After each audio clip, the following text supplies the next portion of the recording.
sisemnqamlezweni sinombuzo sizibuza wona kanye lo muntu simfumane semnqamlezweni lintoni na ityala lakhe. uYesu uzifumana ebethiwe, uYesu uzifumana akhangalale exoxe ityala lento angayaziyo. Unamazwi oqala awathethayo xa sifika yapha emnqamlezweni ekubeni bemxhomile bambeka phakathi kwalamadoda amabini. Uthetha amazwi uthi bawo baxolele kuba abayazi into abayenzayo. Elixesha athetha lamazwi uthetha xa ejonga ezantsi lukhona lonke uhlobo labantu olumenze wabe wabufika emnqamlezweni. Inhliziyo kaYesu elixesha athethayo akajonganga kwaba bantu bambethileyo, kodwa unento ayikhumbulayo ukuba usukela eEdeni umntu wahlukana noThixo. Elithi iBhayibhile isono sika-Efa no-Adam senziwa ubudlelwane bomntu noThixo bube buyaphela. Sifika emnqamlezweni sifika nje akusekho budlelwane phakathi komntu noThixo. uYesu ubethiwe namhlanje unemivimba emzimbeni. Uthi xa ethetha amazwi wokuqala endingathi Isaya xa ebewabhala unento neyithetha uIsaya uthi ngezirhexo zabo uYesu wenza umthandazo ukuze balunge noThixo. KuIsaya 53 verse 12 uthetha loo mazwi. Ebethetha loo mazwi uYesu ndiyazibuza uba sithini isidingo soba xa esenza umthandazo akhwazi. Kutheni laa nto uYesu lo mthandazo engawenzelanga ngaphakathi? Ngoba vele ebengathethi naba bantu kodwa bawabhekisa kuThixo la mazwi. Kodwa ndinayo into ethi bekunyanzelekile ewathethile wakhwazela mazwi ukuze mna nawe sazi ukuba sinikwe igunya ukuba sivumelekile sisondele phambi kwetrone yamabalo sithethe noThixo wethu njengotata wethu. Na ithi iBhayibhile xa sifika apha uthetha noThixo eripota ngaba bantu uthi bawabaxolele aba bantu. Uthetha nabantu abambethileyo ababhitha kuba banaxolo entliziyweni. Ngoba mandixelele mntasekhaya, xa ungenabudlelwane noThixo awubinalo uxolo. Eyona nto ezisa uxolo ubudlelwane obuhle noThixo. Na uYesu ufike ne-understanding uba aba bantu babhitha aba bantu banentliziyo ezibuhlungu bebetha uYesu. Bambethi kuba enze ntoni, bayamazi ukuba ityala kanalo kodwa banaxolo nabo.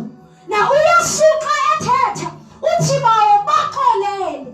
Xolela aba bantu banjena kuba ndiyakholwa unezinto othi xa uzenza uthi uzenza kakuhle. Nabo aba bantu babeqinisekile uba benza into esesibhalweni kuba babenento othi lo mntu uzibiza ngoba ungunyana kaThixo kodwa kanguyanga. Isizathu soba bambethe bafuna umbulala bambulela uba esithi uyikumkani yakwaJuda. Baberayithi ngokwabo kodwa according to uThixo aba bantu babengenzi kakuhle. Babebethwa kungazi aba bantu bebulala uYesu bemlimaza nje. Babethwa kuba abanalo ulwazi. Kuyabonakala ingxaki le nto xa uthe wabinalo ulwazi. Ngoba le nto yoxolo wena bhuti ihamba apha ifuna kuqala uzixolele wena. Ifuna wena ulunge noThixo ukuze ukwazi urelate nabantu ohleli nabo. Isizathu aba bantu bebhitha benje, aba bantu xa bebona uYesu bebona umbulali nje abanaxolo kunye nabo ngaphakathi. Na uYesu uthi kwizinto zonke Thixo kodwa khawubaxolele aba bantu.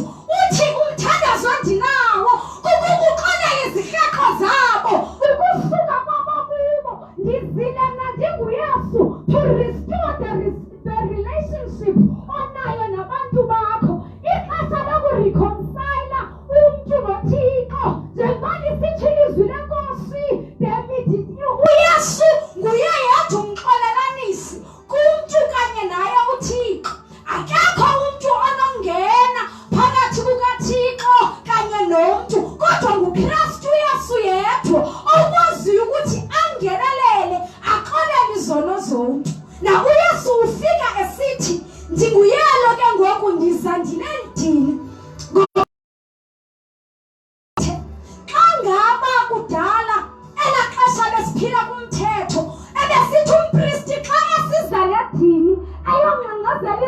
zethu aqale khahlele kuye nomuntu ayobingelela kuye aze nathina sibingelelweni athathe phezu kwawo athi ndizise ukuze kuxolele izono zaba bantu ndize nale bhokhwe ukuze uxolele aba bantu ndize nayo le nkomo ukuze uxolele aba bantu nalihobe xolela aba bantu nawo uYesu uphuswa ngaba bantu bone kuThixo bamsa emnqamlezweni uyafika uYesu uthi ndingulowo ukumthumela ezantsi emhlabeni ukuze axolele izono zaba bantu uliyazithethela ngokwalo ulidini lethu ulungele ukubekwa sibingelelweni uyaziphakamisa ngokwakhe uthi ndim lo ufanele ukubulalwa ngenxa yezono zabo athi bawo baxolela aba bantu xolela aba bantu Thixo abayazi le nto abazifake kuyo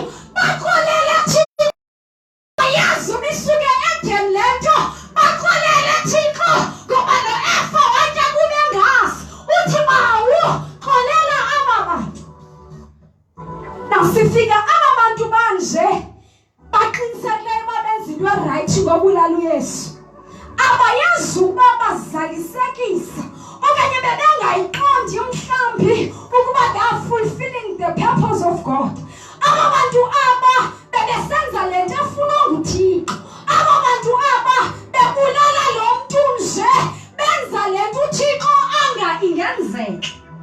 Na ithi iBhayibhile xa sifika apha ezantsi uthi bawabaxolela aba bantu kuba abayazi le nto bayenzayo. Enyanisweni bebengaziqondi ukuba ngubani kahle lo bambulalayo. Bebengayazi ukuba sebebamba uThixo uqobo. Bebengazazi aba bantu ukuba uYesu uzile uzohlangula bona. Elikhasa bamlimazayo, elikhasa linywa yenqolo ngenxa yezono zethu.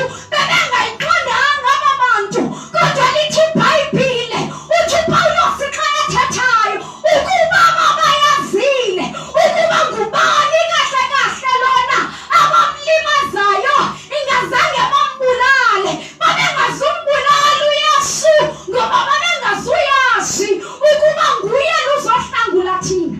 Uba babayazile uba naku umlawuleli wethu inganganga bambulale mhlawumbe bazohlala naye bambuke kodwa uThixo wabona kufanelekile ukuba lo mfihlelo eyafihlekayo kubo kweli lethu xa sibiyethilwa uYesu ezile emnqamlezweni ezothethele izono zam nezakho.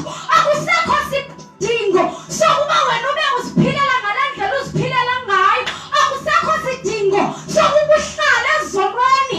Akusekho sidingo sokuba ubulaleke wena ezile nje uYesu wafela mna nawe wafa ngenxa yethu wafa ngenxa yetyala lethu elimele nje uYesu ulinyazwe ngenxa yam nawe. Namhlanje ndisisanje into yodwa the solution esinayo kwixesha kubi kunje kulo phandle kwixesha le-coronavirus ongazazi ungafanini na kodwa ndizokunika isolution. UKristu Yesu wayifela le nto ikusokwanisayo. UKristu Yesu wayoyisa icorona. UKristu Yesu ezingxakunazo wazivelela ngaphambili. Akusekho sidingo sokuba ubulaleke wena kodwa khawuzikhethele uYesu namhlanje